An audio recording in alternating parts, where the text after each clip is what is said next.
si tu as plein de bons joueurs, tu peux pas tous les payer à la valeur du marché. Mais tu sais, il y a une ligne au milieu de la table là, quand tu négocies. Là. À gauche, là, c'est bon gars, bon gars, bon gars. Puis là, quand tu franchis le milieu, c'est niaiseux.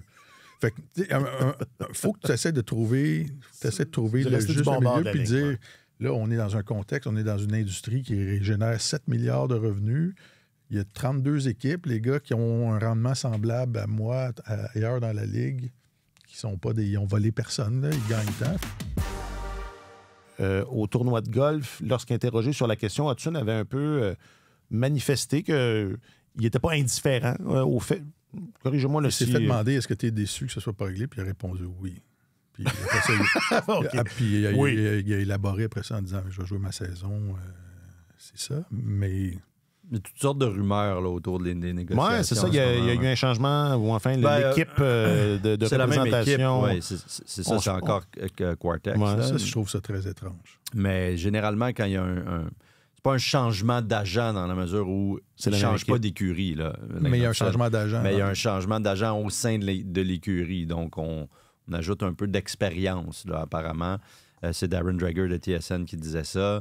Donc, c'est Sean Coffey à la base qui est l'agent de Lane Hudson. Là, il y a Ryan Barnes qui s'amène dans la Barnes, excusez, pour négocier. Je suis vraiment désolé. Non, mais regarde, on fait tout ce qu'on peut pour t'aider. On rit pas. Non, c'est très bien.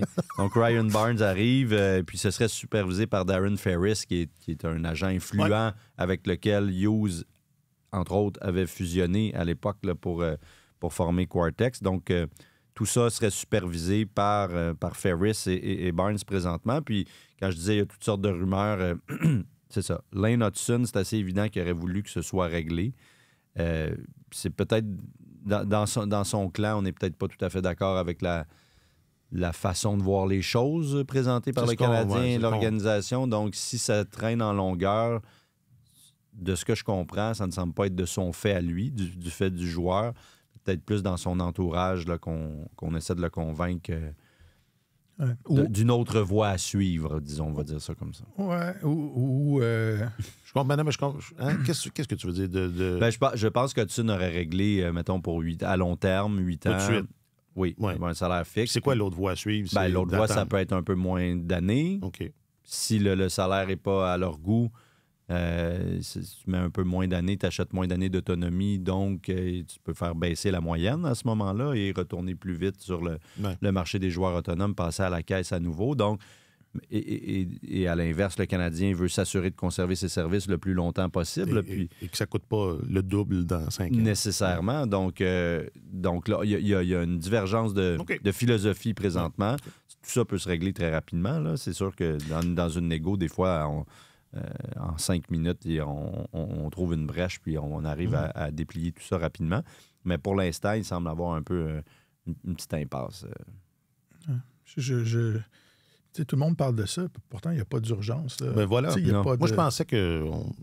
Et plus le temps passe, plus le rapport de force de Hudson va être élevé, à mon sens, que lui, il y a juste...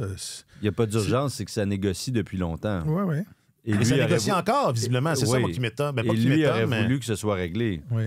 Donc, c'est peut-être dans ce sens-là où ça s'étire dans ce sens-là. Oui, c'est ça. Mais le travail de l'agent dans un contexte de plafond salarial, c'est pas juste d'aller chercher le plus d'argent, c'est d'aller chercher le montant qui va faire en sorte que le joueur va être protégé pendant tout son contrat. Là, pas que l'équipe ait envie de te racheter à un moment donné ou quoi que ce soit. Dans le cas de Hudson, je pense pas que ce soit un facteur, mais ta job, c'est que ton client soit payé à la valeur du marché aussi. Là. Moi, ça me fait halluciner cette philosophie-là de dire aux joueurs, vous autres, parce que vous jouez chez nous, vous allez embarquer dans notre projet, vous allez gagner moins d'argent. Hughes a beaucoup incité là-dessus dans notre rencontre avec lui. Je sais, on en a parlé un peu mardi. Puis, c'est une logique fort louable, mais les gars ont déjà leur salaire limité par rapport à la vraie valeur du marché parce qu'il y a un plafond salarial. Les super vedettes ont un double, sont encore plus freinés parce qu'il y a un certain pourcentage de la masse salariale totale où qu'ils peuvent pas surpasser. Puis là, à triple tour, c'est dire, ben là, si tu veux gagner, tu vas encaisser moins d'argent. On en parlait mardi, mais reste que effectivement, il y a une limite à... Tu sais, s'il y a si tu as plein de bons joueurs, tu peux pas tous les payer à la valeur du marché. Mais tu sais, il y a une ligne au milieu de la table là, quand tu négocies. Là. À gauche, là, c'est bon gars, bon gars, bon gars. Puis là, quand tu franchis le milieu, c'est niaiseux. Fait que, tu sais, faut que tu essaies de trouver, le juste milieu, puis dire, ouais. Là, on est dans un contexte, on est dans une industrie qui génère 7 milliards de revenus. Il y a 32 équipes, les gars qui ont un rendement semblable à moi ailleurs dans la ligue, qui sont pas ils ont volé personne, là, ils gagnent tant. Fait qu'il faut que l'agent, il y a une pression aussi. Là, s'il signe ses clients à rabais, il va perdre sa job. Ben, c'est ça. On n'arrête pas de dire les joueurs font attention, regardent l'impôt quand ils signent quelque part, c'est ça, combien. C'est important quand tu travailles, combien il te reste d'argent. Là. Fait que c'est une. Il y a une ligne. Il y a une ligne à un moment donné. Fait que c'est ça. Fait que, et je comprends que le Canadien n'a peut-être pas la ligne au même endroit. Ça, c'est sûr. Mais quand tu es l'agent, il faut que tu es là pour protéger ton client. Tu n'es pas là pour aider le Canadien à respecter sa philosophie. Puis peut-être que déjà, Hughes est en train de frapper un os dans l'établissement de cette philosophie-là. Puis c'est peut-être pas pour rien qu'il a tant insisté là-dessus lundi quand on l'a rencontré dans le contexte. Parce que c'est ça, il y a un contexte en ce moment. Là. Ils sont en train de négocier avec une de leurs vedettes. Puis, mais il n'y a pas tort quand il dit... Il nous a dit très clairement, j'estime que pour gagner dans cette ligue-là, avec un plafond salarial aussi strict, il y a un prix à payer. Et là, c'était à prendre au pied de la lettre. Il y a un prix en espèces sonnantes et trébuchantes, là, un prix pécuniaire à payer. Mais il n'y a pas tort, parce que quand vous regardez les équipes championnes, c'est vrai qu'il n'y avait personne qui était payé de façon démesurée. Mais comme Martin dit, c'est juste de trouver la ligne où est-ce que... À partir du moment où les Blackhawks ils n'avaient pas le choix. Là. Ils ont donné 10,5 millions à l'époque à Patrick Kane et Jonathan Toews. Puis à l'époque, c'était énorme. Le plafond était moindre, évidemment. À partir du moment... Et ils ont perdu beaucoup de joueurs chemin faisant parce qu'on ne pouvait pas tous les garder. Dustin Byfuglien est parti et il y en a plein d'autres. À partir du moment où ce contrat-là s'est enclenché, que les deux vedettes gagnaient 10,5, ils ont plus jamais été dominants là, parce qu'ils n'ont pas réussi à les entourer aussi bien. Puis à Pittsburgh, oui, il y a eu des joueurs qui avaient l'esprit de sacrifice assez élevé, puis même chose à Boston. Puis, donc, il n'y a pas tort quand il dit ça. Puis lui, il espère faire respecter cette structure salariale interne-là. Mais d'un autre côté, comme Martin vient de l'exposer, les joueurs ont tout à fait le droit de demander de leur bord le plus d'argent possible en fonction de ce qu'ils veulent. En plus, le Canadien joue dans la juridiction où les impôts sont les plus élevés en Amérique du Nord. Là. Fait que tu dis, à un moment donné, le gars dit faut qu'il m'en... Faudrait qu'il en reste un peu. Faut qu'il en reste. Il y a des façons de minimiser l'impact de l'impôt. Là. Mais ça reste que c'est plus compliqué. C'est plus compliqué. Puis ce serait peut-être une des pommes de discorde, entre autres. Mais je pense pas que le Canadien rechigne à l'idée de donner une bonne partie du salaire à Hudson en boni, par exemple. Là. Et puis il y a tout l'aspect de la convention de retraite aussi, là, sur laquelle j'avais... C'est une affaire. Là, je fais une parenthèse, là, c'est pas pertinent peut-être, mais... Il faut que tu l'aies, l'argent. Tu sais, quand tu...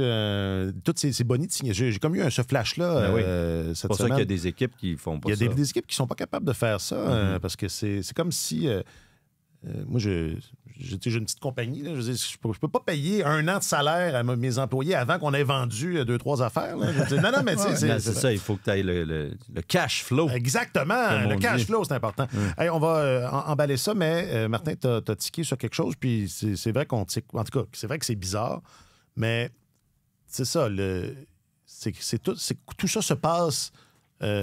chez Quartex, tu sais, je veux dire. Ouais. Est-ce que Kent Hughes était leur patron à ces agents? C'était un des principaux. C'est vrai que c'est un peu particulier. Un des principaux agents. C'était pas le patron de Darren Ferris. Là.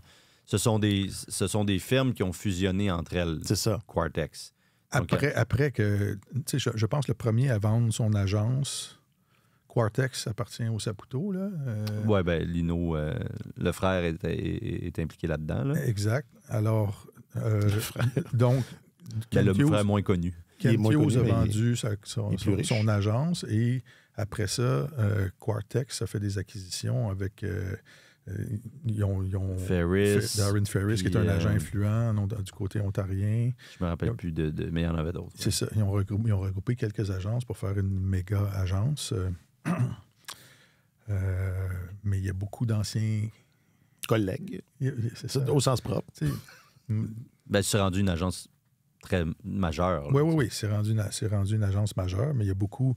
Le bras droit le plus précieux que Kent Hughes a jamais eu dans sa vie, c'est Philippe Le Cavalier, qui a recruté beaucoup de très bons talents québécois qui sont devenus dominants dans la Ligue nationale. Et Le Cavalier a beaucoup de clients chez le Canadien. Là. Il y en a quoi? Il y en a 5, 6? Puis il y a d'autres joueurs de Quartex. Je pense qu'il y avait une dizaine de gars de Quartex dans l'organisation au début de la saison. Samuel Blais est parti. Fait qu'il en reste peut-être 9 ou quelque chose du genre. Ça fait quand même particulier.